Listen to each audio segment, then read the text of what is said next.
Vous écoutez Arte Radio. Ce podcast évoque des scènes de violence. Attention aux oreilles sensibles. Délit mineur. Chronique d'audience d'une assesseure au tribunal pour enfants de Bobigny, Seine-Saint-Denis.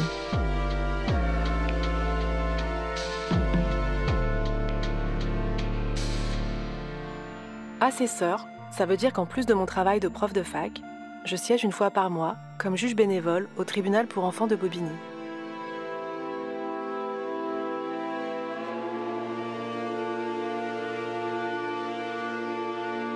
L'engrenage. Il est 13h. Dehors, le ciel de Mars alterne entre nuages et soleil. On n'a plus qu'une seule affaire à juger, celle de Yanis. Il y a un peu plus d'1 an, Yanis a été déclaré coupable dans 2 affaires de trafic de stupéfiants. Il a été surpris en train de vendre des pochons de cannabis sur un point de deal au Blanc-Ménil. Et 1 mois plus tard, il a été pris en train de conditionner du cannabis et de la cocaïne dans un appartement. Aujourd'hui, on doit décider de sa sanction. Le problème, c'est que Yanis est toujours au dépôt. Le dépôt, c'est au sous-sol du tribunal.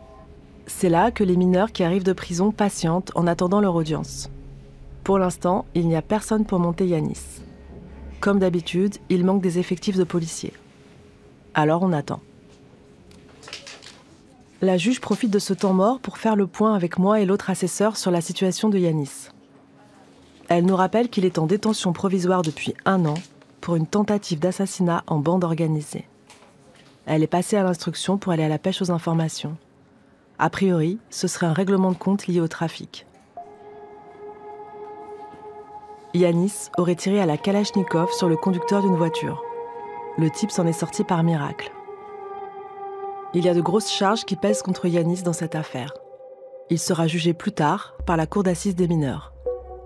Il risque 20 ans de prison. Le père de Yanis entre dans la salle. Il va s'asseoir à côté de l'éducatrice et de la psychologue de Yanis. J'ai lu dans le dossier que les parents n'ont rien vu venir. À la maison, tout se passait bien. Yanis était le petit dernier, gentil, toujours prêt à rendre service. Tout est allé très vite. Il y a d'abord eu ces 2 affaires de stupes très rapprochées. Et 1 mois plus tard, le placement en détention provisoire de Yanis pour tentative d'assassinat. Après ça, sa mère a plongé dans la dépression. Le père, lui, tient bon, malgré ses problèmes de santé. Il vient voir son fils toutes les semaines en prison.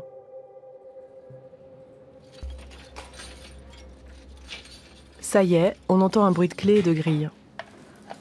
Yanis entre dans la salle entouré de 3 policiers. C'est un beau garçon, au visage doux. Ça semble irréel de l'imaginer avec une arme de guerre entre les mains. Avant de démarrer, la juge souhaite savoir si Yanis est d'accord pour qu'un stagiaire assiste à l'audience. Yanis se retourne et jette un coup d'œil au petit blond au col roulé qui est assis au fond de la salle. Il doit avoir 14 ou 15 ans. Yanis dit qu'il est d'accord. Depuis que je suis assesseur, je n'ai jamais vu un jeune refuser. Faire des stages, ça leur parle. En audience de culpabilité, il y a un peu plus d'1 an, Yanis niait les faits. Maintenant, il les reconnaît. Il dit qu'il a beaucoup changé pendant cette année en prison. Il a pris conscience de beaucoup de choses. Il dit que c'est triste parce qu'il avait tout pour être heureux. D'ailleurs, il tient à remercier son père pour tout ce qu'il a fait pour lui. Le père secoue la tête comme pour lui dire de ne pas s'occuper de lui. Yanis dit qu'il voulait être grand, avoir de l'argent sans toujours avoir à en demander à ses parents. Alors il a commencé à rendre des petits services. Il nous explique. D'abord, c'est quelqu'un qui t'appelle juste pour que tu remplaces un jour un vendeur. T'acceptes, ça se passe bien. Ensuite, on te rappelle. Très vite, tu te retrouves à prendre la place de celui que tu remplaçais. Ensuite, on te demande autre chose, et encore autre chose, et voilà. Bien sûr, Yanis ne dira pas un mot de l'affaire pour laquelle il est en détention provisoire. Mais tout le monde a en tête la tentative d'assassinat.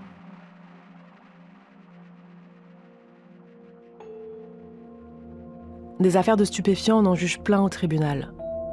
Des violences liées au trafic aussi. Mais là, c'est la première fois que je vois un jeune impliqué dans une affaire aussi grave. Avant les 2 affaires de trafic pour lesquelles on le juge aujourd'hui, Yanis n'avait aucun antécédent. Il vient d'une famille stable, soutenante. Sa mère est ATSEM dans une école maternelle, il allait au lycée. Tout ça semble incompréhensible.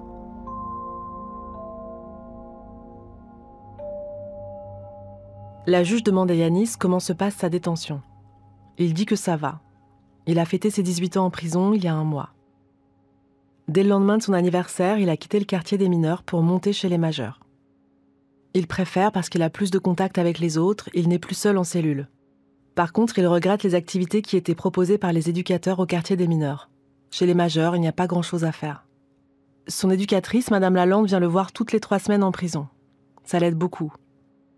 Avant, il était contre le suivi, mais maintenant, il a compris qu'elle était là pour l'aider. Pareil pour la psy.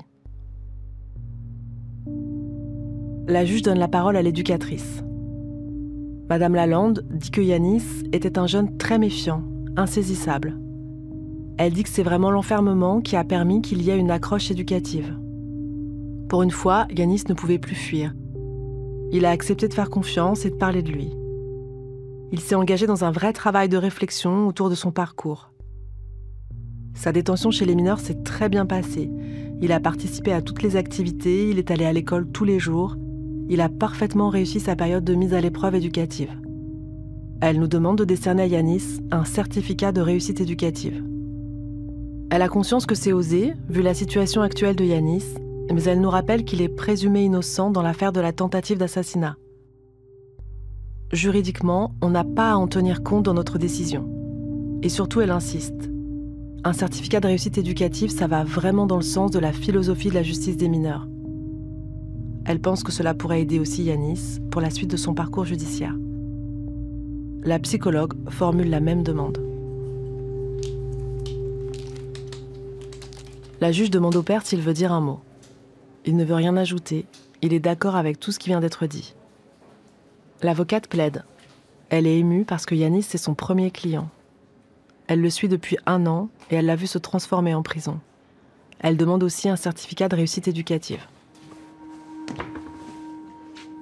Avant qu'on se retire pour délibérer, la juge demande à Yanis s'il a quelque chose à ajouter. Yanis veut juste dire que le portrait de Marianne, qui se trouve là, derrière la juge, c'est lui et les autres jeunes du quartier des mineurs qui l'ont fait dans le cadre d'un atelier. Yanis dit que ça fait plaisir de voir que leur Marianne est accrochée dans la salle d'audience. J'ai pas besoin de me retourner.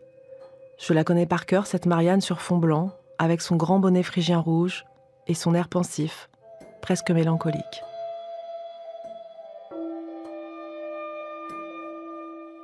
On se retire pour délibérer. On décide de faire une jonction.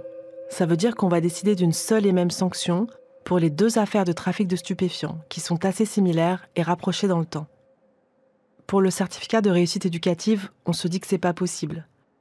C'est vrai que Yanis a réussi sa période de mise à l'épreuve. Mais malgré tout, même s'il est présumé innocent, on a du mal à se défaire de cette histoire de tentative d'homicide. Ça plane au-dessus de nous.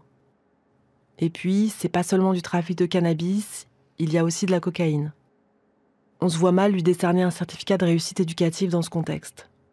En temps normal, au regard de son absence d'antécédents et vu les affaires, on lui mettrait une peine de stage ou un travail d'intérêt général. Mais là, il est parti pour rester en détention. Il ne pourra pas faire son stage, ni ses tiges.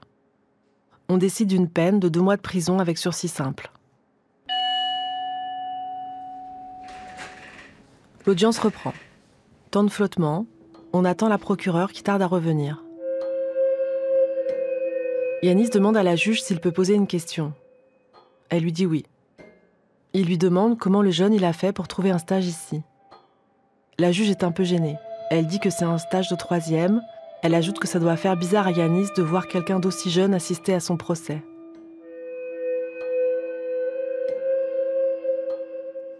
Yanis dit que non. Il se tourne vers le jeune et lui demande si ça se passe bien, s'il est content de son stage. Le collégien fait oui de la tête, pas très à l'aise. La procureure revient. On reprend pour de vrai cette fois. La juge prononce la peine. Elle explique à Yanis que le tribunal n'a pas souhaité lui décerner un certificat de réussite, mais qu'il a noté son évolution positive. Et il espère que Yanis va continuer dans cette voie. C'est fini. L'audience est levée. Yanis demande à un des policiers s'il peut aller embrasser son père. C'est oui. Yanis s'approche de lui, le prend dans ses bras. L'étreinte dure longtemps. Le père l'embrasse et lui dit « À jeudi, mon fils ». Yanis repart.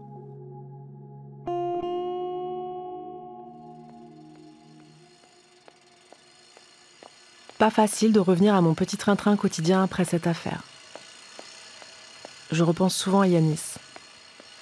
Je sais que c'est impossible, mais j'aimerais le revoir, qu'il me raconte son histoire.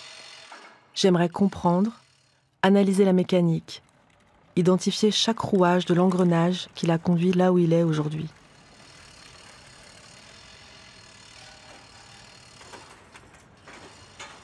Quand j'ai débuté dans mes fonctions d'assesseur, il y a 4 ans, je me posais plein de questions sur mon boulot. Je ne savais plus trop si j'avais encore envie de faire de la recherche en sociologie de l'éducation. Aujourd'hui, je me rends compte que cette envie est revenue. Elle a pris son temps, elle a grandi progressivement, nourrie de tout ce que j'ai vécu au tribunal pour enfants.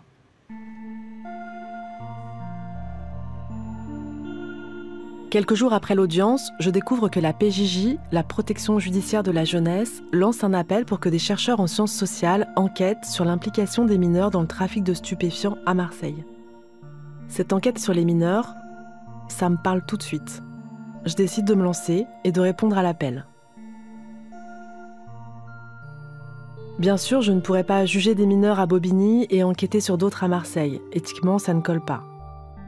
Sans compter qu'il y a pas mal de mineurs de Seine-Saint-Denis impliqués dans le trafic à Marseille. Les choses sont claires. Il va falloir que je renonce à mes fonctions d'assesseur ou que je les suspende le temps de la recherche. C'est un peu un déchirement, parce que ce rendez-vous avec les jeunes, avec la vulnérabilité sociale et avec l'absurdité de la violence sous toutes ses formes, j'y tiens énormément. Mais l'affaire de Yanis, c'est comme un signe. Je crois qu'il est temps pour moi de poursuivre l'aventure différemment, temporairement au moins. L'histoire de Yanis, c'est aussi ma dernière chronique. Délit mineur s'arrête là.